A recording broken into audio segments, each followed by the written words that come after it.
On October 28, 2025, Nvidia announced a $1 billion investment in Nokia. Nokia stock jumped 22% in a single session. The headlines called it a comeback. Here's the part the press releases skipped.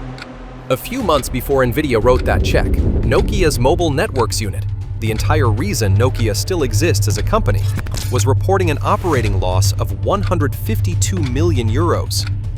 Verizon had moved its 5G work to Samsung.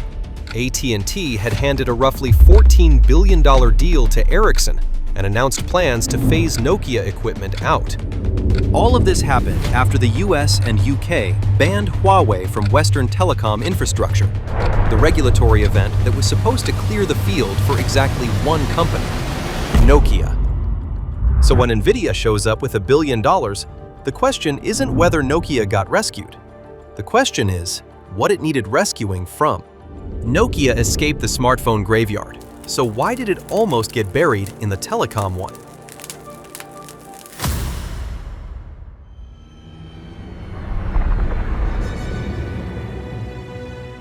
In the early 2000s, Nokia didn't compete in the mobile phone market. Nokia was the mobile phone market.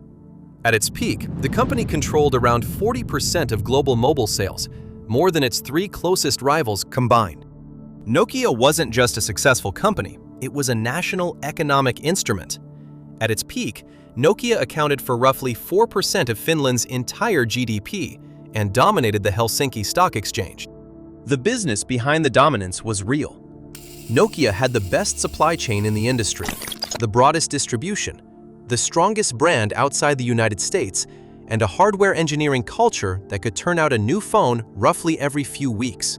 If the smartphone era had been an extension of the phone era, if it had rewarded the same skills, Nokia would have won it the way it won everything else. Nokia knew. In 2007, Apple launched the iPhone with a few thousand things it could not do. According to reporting at the time, by 2007, around 9 Nokia employees, including executives at the C-suite level, had identified the iPhone as a serious threat to Nokia's high-end business. They warned internally that touchscreens could become the new standard, that the value in a smartphone was migrating away from hardware specs and towards something else, and that Nokia's existing platform was not built for the world that was coming.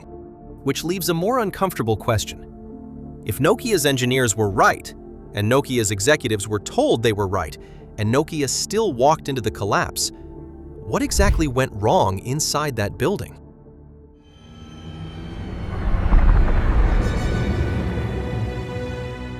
The iPhone was not competing as a phone. What Apple had built was a developer platform with a phone attached to it. The hardware was the delivery mechanism. The actual product, the thing that would determine whether anyone bought the next version, was the App Store, which arrived in 2008 and immediately started doing the thing platforms do. It pulled developers in. The developers built apps. The apps pulled in users.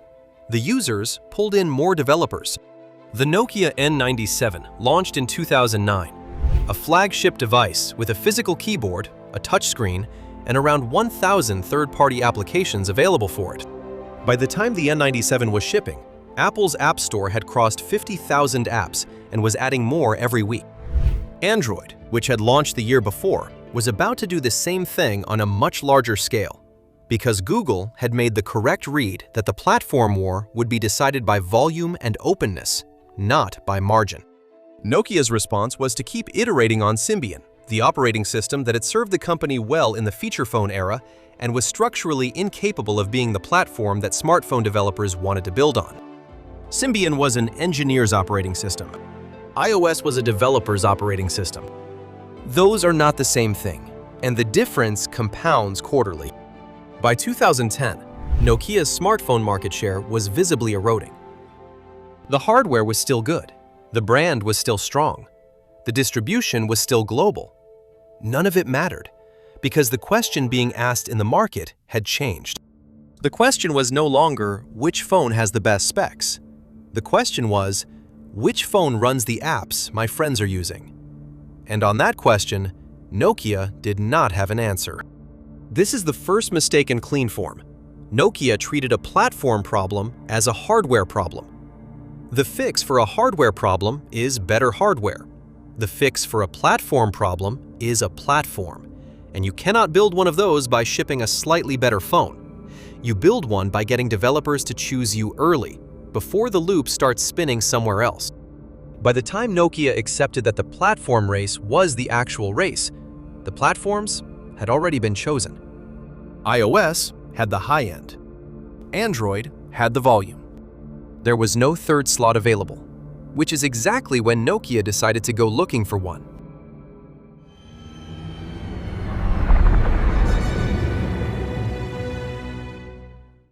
In September 2010, Nokia hired Stephen Elop. Elop came from Microsoft, where he had run the business division. He was Nokia's first non-Finnish CEO. He arrived with a mandate to fix the smartphone business, and roughly 5 months later, he wrote the memo that made the decision public. The memo, which leaked within days of being sent internally, compared Nokia to a man standing on a burning oil platform who has to choose between staying on the platform and jumping into freezing water. The platform was Symbian. The freezing water was a new operating system partner.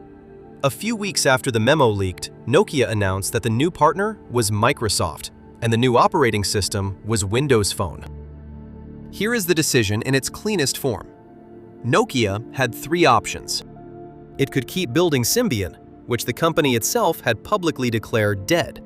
It could adopt Android, which was already running on phones from Samsung, HTC, and a growing list of manufacturers.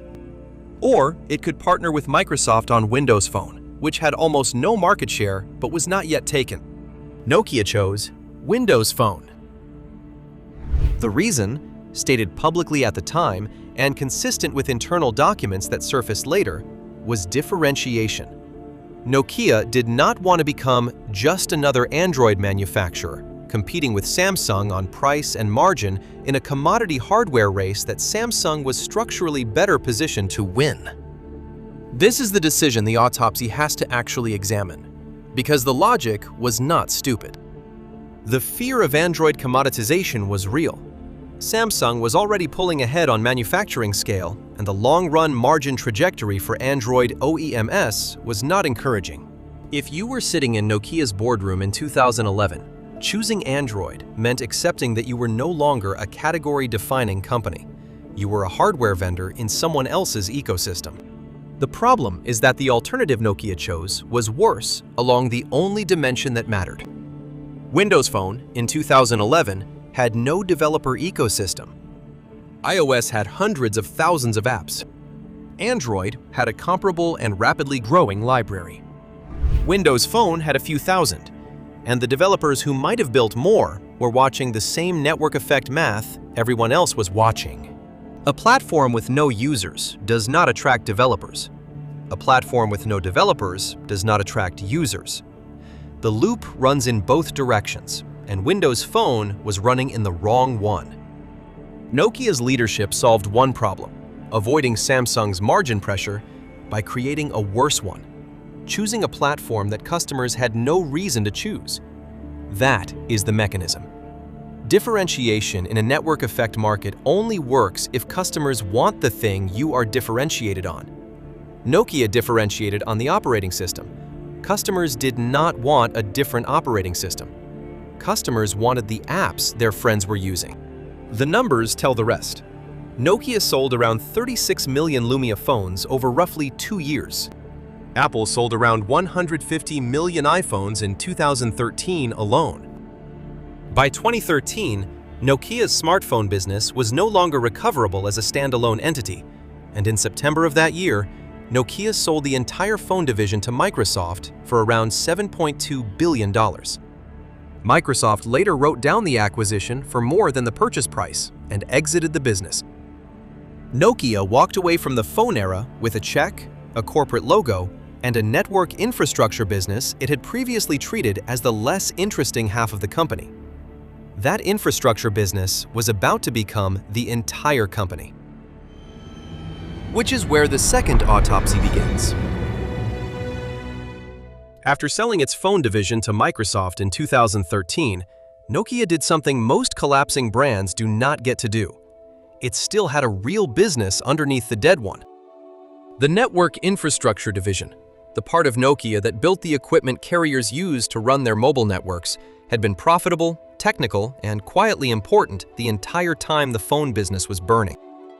In 2013, Nokia bought out Siemens from their joint venture and took full control of it. In 2015, Nokia acquired Alcatel-Lucent, which came with Bell Labs and a patent portfolio reported at over 20,000 patents. Nokia had transformed itself, on paper, into one of 3 companies in the world capable of building a full-stack 5G network. The other 2 were Ericsson and Huawei.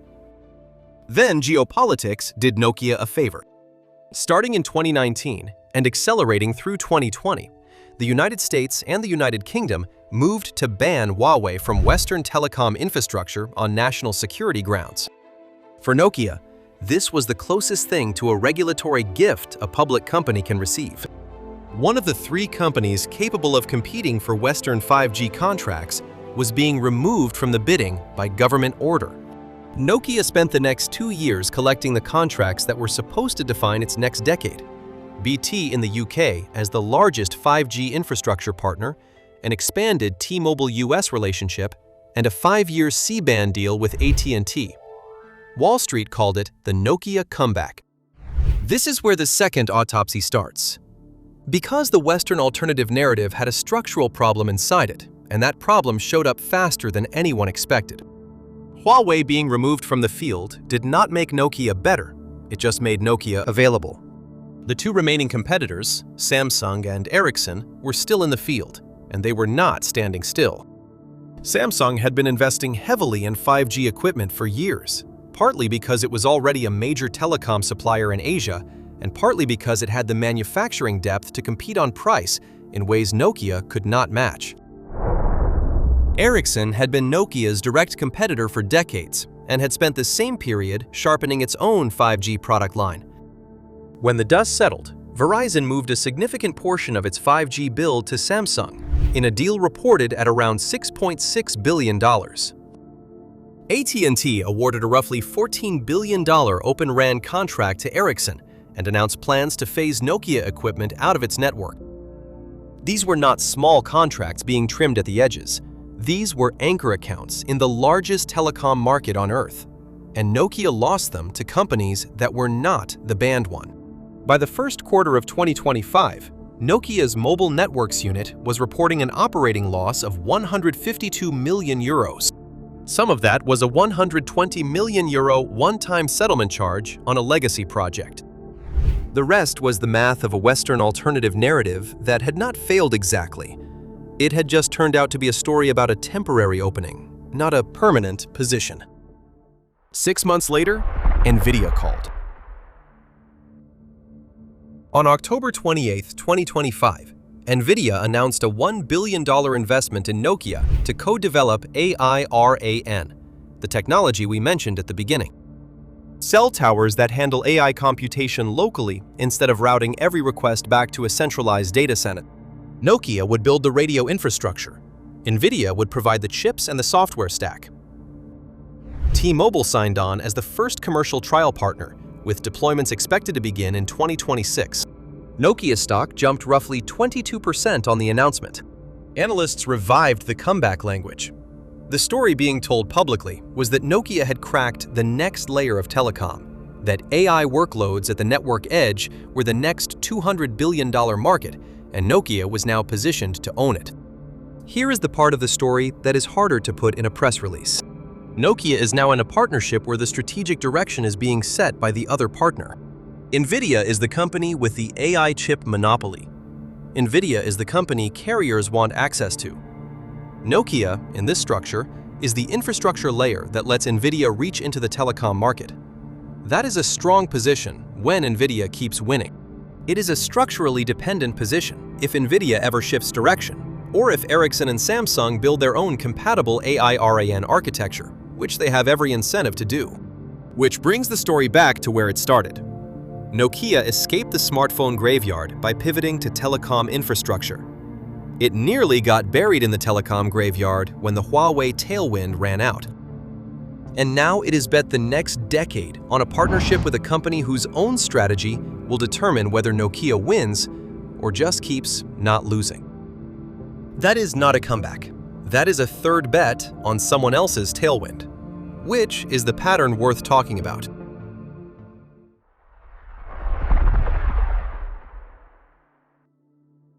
The Nokia story is useful because the same pattern shows up in different industries every few years, and the companies making the mistake almost never recognize it in time.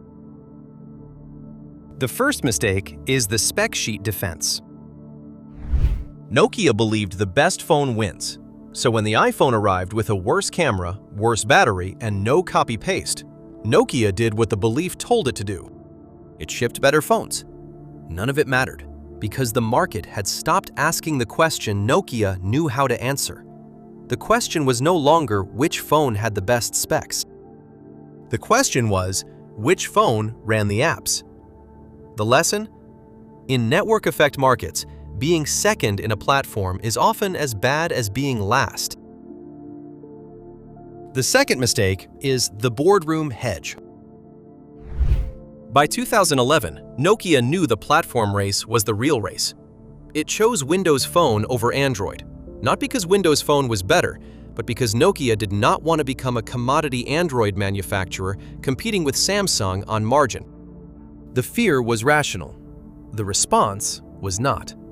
Nokia solved the differentiation problem inside its own boardroom without checking whether the market wanted what that differentiation delivered. It didn't.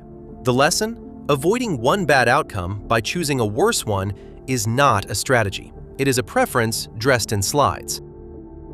The third mistake is the borrowed moat. When the US and UK banned Huawei, Nokia treated the regulatory action as a competitive victory. It was not. It was an opening. Huawei's removal did not make Nokia better. It just made Nokia available. When Samsung and Ericsson competed directly on price, integration, and reliability, Nokia lost ground it had not actually earned. The lesson? A competitor's loss is not your win. You still have to earn the market once it is open. Nokia has bet everything on the next wave, twice in 15 years. Once it lost. Once it broke even and called it a comeback. The third bet is on the table now, and the chips belong to Nvidia. So here is where we land. If you've got cash to burn, welcome to the Bag Holder Association. And if you'd rather keep yours, subscribe. We'll watch billion-dollar companies burn theirs instead.